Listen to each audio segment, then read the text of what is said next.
Hi, I'm Ashley Adams, and I'm here today to talk about fold equity.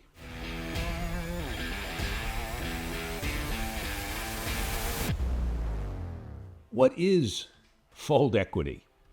Well, it's a relatively simple concept that has, in my opinion, been overanalyzed, turned into a mathematical formula that is off-putting to the typical Jane or Joe.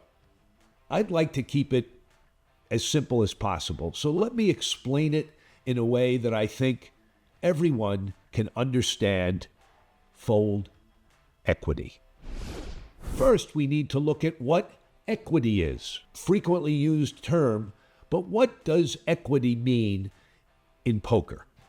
Equity is the percentage of the pot you are expected to win over time. So, for example, if you have king-queen suited against a pair of jacks pre-flop, you have roughly 50% equity, because if you run the hand out a million times, just about half the time, your king-queen suited will win. So if you look at it as a percentage of the pot in play, if it's a $100 pot, your equity is $50. Similarly, if you have a flush draw on the turn, you have about 18% equity. You'll win 18 of $100 over time.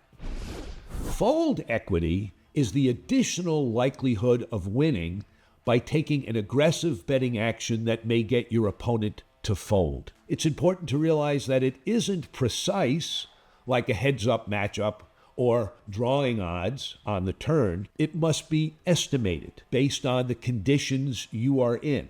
If, for example, your opponent bets on the turn, what do you think the chances are that he will fold if you make a sizable raise? You can't say with certainty. It's not a mathematical certainty, but you can estimate it by taking into consideration a few factors. First, the range of hands you put him on. Second, the type of player he is, aggressive, passive, loose, wild, etc.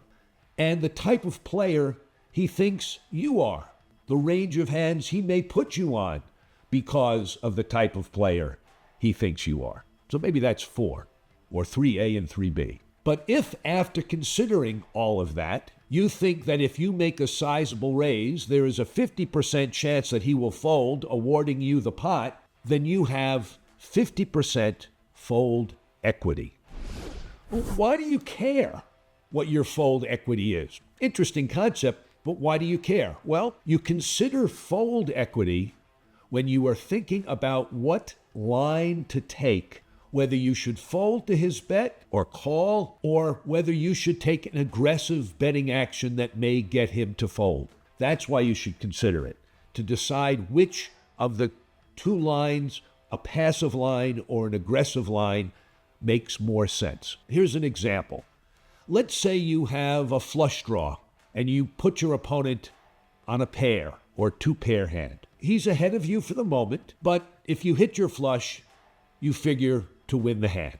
You have position on him, so he bets first. You read him as a relatively straightforward player, and you estimate that his image of you is a tight, conventional player who rarely gets out of line.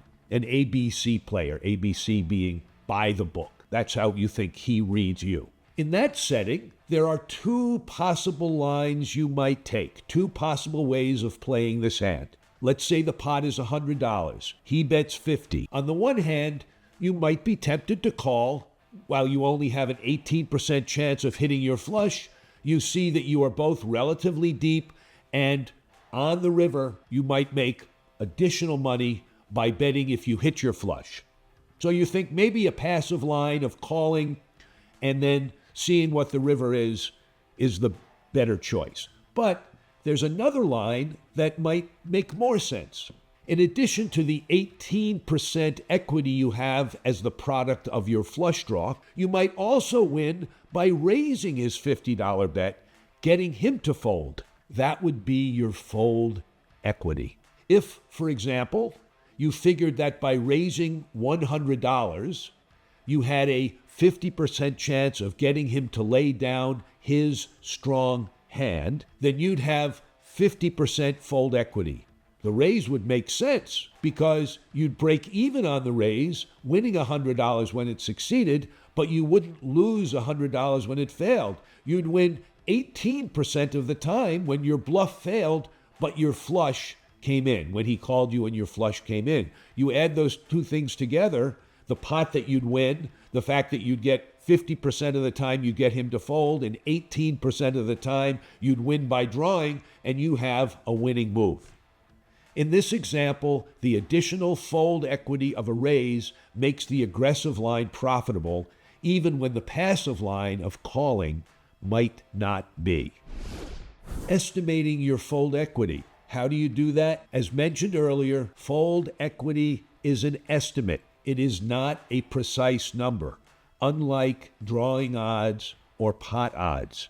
You have to use your best judgment to estimate what it is. You have to take a number of factors into consideration. What type of player is your opponent? If they are tight and conventional, then your bet or raise has greater fold equity than if they are a loose calling station. Similarly, what is your image in their mind? That doesn't mean what type of a player you really are, but how you are perceived by them. If you are perceived to be an ABC, strictly by the book player with no wildness in your game, then your fold equity is going to be greater than if you are perceived to be a maniac. Your fold equity is also situational. That is to say that you have to consider not just your image and the image of your opponent, but the specific situation you are in. What is the story that your betting has told thus far, considering the cards that have appeared and what you have done when they appeared? If the story is likely to lead one to believe that you have a very strong hand, then the fold equity of your bet is higher than if your story is not credible that you have a strong hand, if your raise or bet comes out of the blue. So, in closing, I want you to consider the following. Just remember that fold equity is an estimate, not a certainty. It is an estimate of the chances your bet or raise will cause your opponent to fold. The better you become in estimating your true fold equity, the more you'll be able to use it effectively